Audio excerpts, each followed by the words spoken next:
Oh, hi.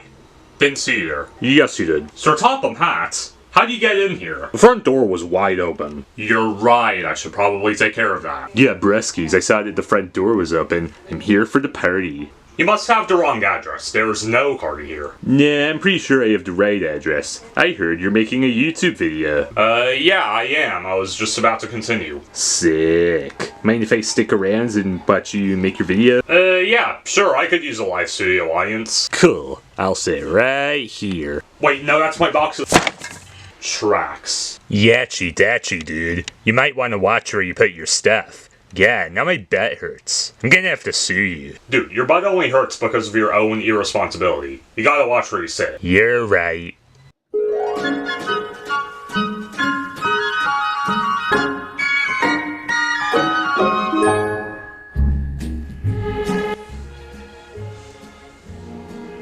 Oh, hi. Didn't see you there. Welcome to my Holly Jolly Have a Bally video. Today we are checking out what is possibly the most festive Thomas VHS/DVD there is, Thomas's Snowy Surprise. It's winter holiday time on the island of Sodor. So they stopped referring to the holiday as Christmas and they just start saying winter holiday time starting in season 5, so the season 5 episodes onwards probably won't have any mention of Christmas, like, at all. It's very cold, but the engines don't mind. Clearly they don't know their own show. I mean, Thomas has been refusing to wear a snowplow this whole time. They love this time of year when the stations look jolly in their decorations. Those are more like birthday decorations than Christmas ones. Driver says there's more snow on the way, said Edward. We'll soon be wearing our snowplows. And this is where the fun begins. You'll enjoy that, won't you, Thomas? Teased Henry. You know I won't, said Thomas. I don't like my snowplow. Dude needs to grow up. Big, horrid, awkward thing, Thomas grumbled. He was much happier when he arrived at Callan Station and saw his special. It was a beautiful Christmas tree. The tree will have lights and stand in the middle of the village, said Edward. Make sure you get it to Toby safely. I will, said Thomas. Oh wow, really? The tree will have lights? I would have never guessed.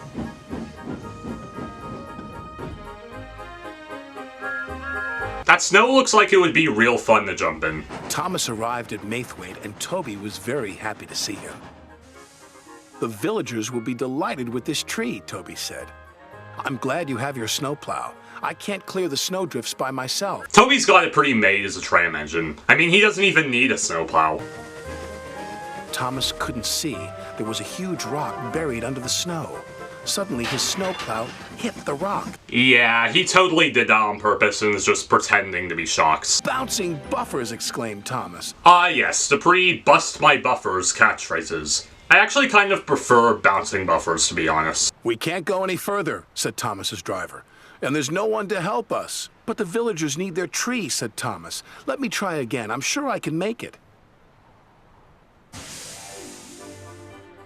It wasn't easy without a snowplow, but Thomas was determined. Yeah, at this point just stop giving Thomas second, third, and fourth chances. I feel like this season was the beginning of Thomas's slow progression into a more childish character, which, of course, peaked at Wonky Whistle. Thomas was trying as hard as he could, but there was just one snowdrift after another.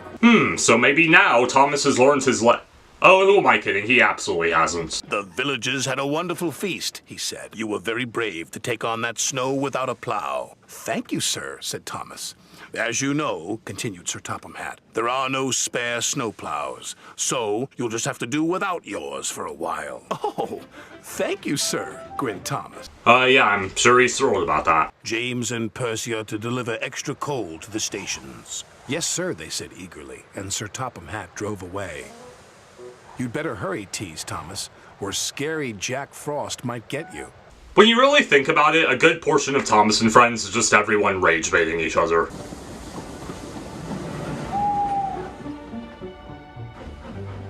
Percy shivered. Jack Frost is not scary, Jack Frost is not scary, Jack Frost is not scary. Look at Percy trying to delude himself as if it's gonna work. Percy made his last delivery. The station master was very pleased to see him. Oh my god. I'm sorry, it's just... Why does the driver look like that? Did a plastic surgery go terribly wrong or something? It started to snow.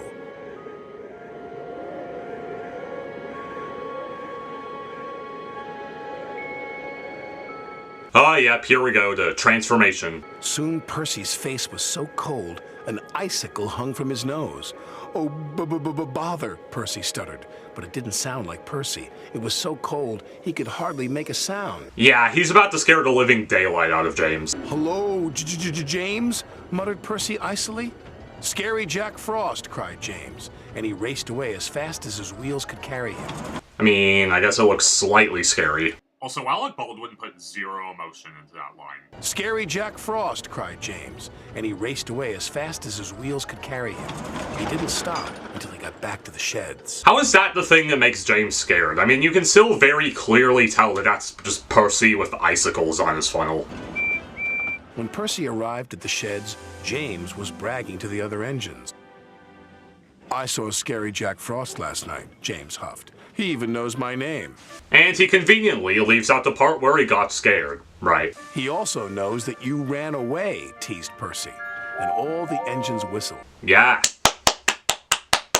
Winter on the island of Sodor can be windy and cold. Yeah, so I'm starting to notice a theme about how every episode here is about how darn cold it is. The farmer's lambs are stranded on the hillside, cried Toby. We've got to rescue them. So we shall, said Sir Topham Hatt. I'll send Duck right away. This is a job for an engine with a snowplow. Toby knew Duck was the right engine for the job. Oh god, I can just hear the obnoxious, there are two ways of doing things, the Great Western Way or the wrong way catchphrase from here. We can't go on, said Duck's driver grimly. We'll have to go back.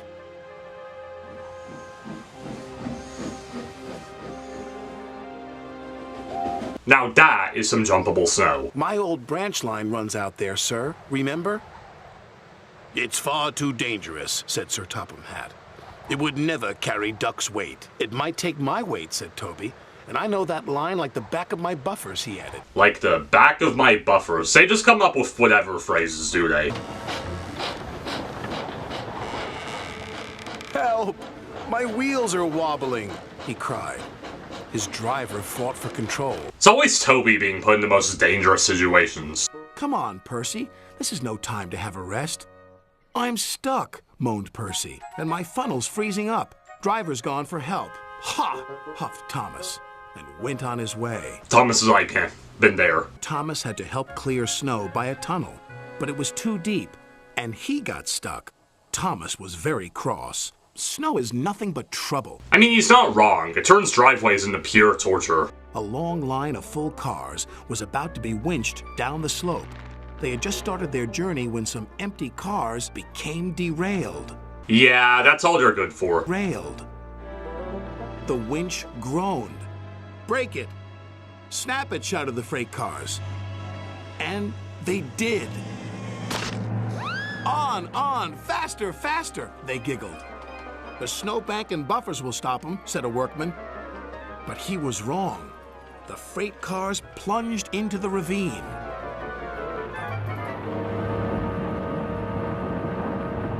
I hate to say deserved, but deserved. Skarloey and his driver heard the noise and looked up. Avalanche! They cried.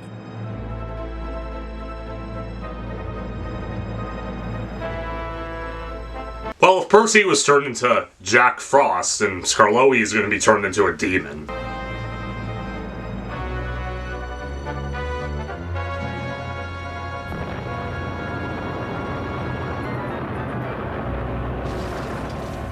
Yeah, Rusty was right. This winter seems pretty bad. When the snow plume cleared, there was no sign of Skarloey. Well, we're never seeing him again. He was buried deep inside the high drift, blocking the ravine. And then came the funny part. What's the funny part about an avalanche? Asked Thomas. Dude really said, now here's the part where you're supposed to giggle. Well... No one knew that the heat from Skarloey's engine had helped to make an igloo. It's a snowball. It's a snow house. It's an engine. They cleared away the ice, only to find Skarloey's driver and fireman drinking cocoa as if nothing had happened. Well, that certainly makes everything else less serious. Lucky for him. But it just goes to show you can't trust freight cars, said Thomas. Or snow, said Rusty. The men had just cleared the snow away from him when Gordon puffed by with his machine. Is that Boris the snow machine? He stopped by the tunnel and wheezed loudly. Then it happened. Oh no.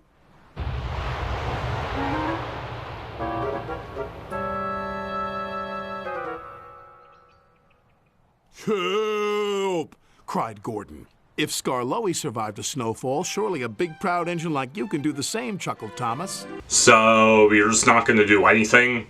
You're just gonna watch the pain of buzzers? Psychopath. It was Christmas on the island of Sodor. All the engines were working hard. Thomas and Toby were busy carrying people and parcels up and down the branch line. Everyone was happy. Only the coaches, Annie and Clarabelle, were complaining. It's always the same before Christmas, they groaned. We feel so full. We feel so full. I forgot that Annie and Clarabelle talks before the CGI series. It was Christmas on the island of Sodor. All the engines were working hard. Thomas and Toby were busy carrying people and parcels up and down the branch line. Everyone was happy. Only the coaches, Annie and Clarabelle, were complaining. It's always the same before Christmas, they groaned. We feel so full. We feel so full. I forgot that Annie and Clarabelle talked at all before the CGI series, albeit very little. Oh, come on, said Thomas. Where's your festive spirit? Christmas Day is almost here. Shining Time Station be like, Thanksgiving is almost here. By the side of the track was a little cottage with a familiar figure waving to them. It's Mrs. Kindly, whistled Thomas. Beep, beep. Happy Christmas. Actually, it's Merry Christmas, get it right? Thomas always felt better for seeing her.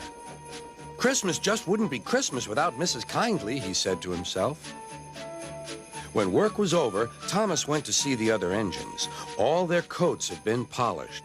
Huh, said Gordon. Just look at us. Your driver will have to work fast to get you as smart as us. The random dissing is crazy. Thomas just got there. The engines made good time. No more snow had fallen, but the yard was dark. There was no one to be seen. Thomas's heart sank. His hearts? Do I need to bring in the Unlucky Tug for Unanswerable Thomas Questions 3? Because I'm sure he wants to make that video. All the lights went on. What a marvelous sight awaited Mrs. Kindly. Well done, said Sir Topham Hatt. I'm really proud of you all. Mrs. Kindly especially thanked the smaller engines. Thomas and Toby are old friends, she said. And now, Percy, you are my friend too.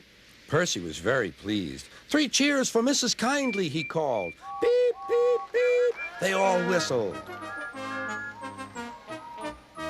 We wish you a Merry Christmas. We wish you a Merry Christmas. The fact that they kept in Ringo Starr's dubbing here as like backing vocals. It was 2 days before Christmas. Many children were expected on the island of Sodor. All the engines were busy with the final preparations. Yeah, so this actually does end with 2 Christmas episodes. How about that? Sir Topham Hatt was now waiting impatiently for Thomas. Quickly now, he said. Our Christmas tree has arrived just in time. I want you to fetch it, Thomas. Now, that right there is Sir Topham Hatt's old evil face. Thomas collected the tree safely, but large snowdrifts lay ahead. This DVD can pretty much be summed up as snow sucks sometimes. Thomas left the work safely, but snow has brought the telephone lines down. We must assume he is stranded.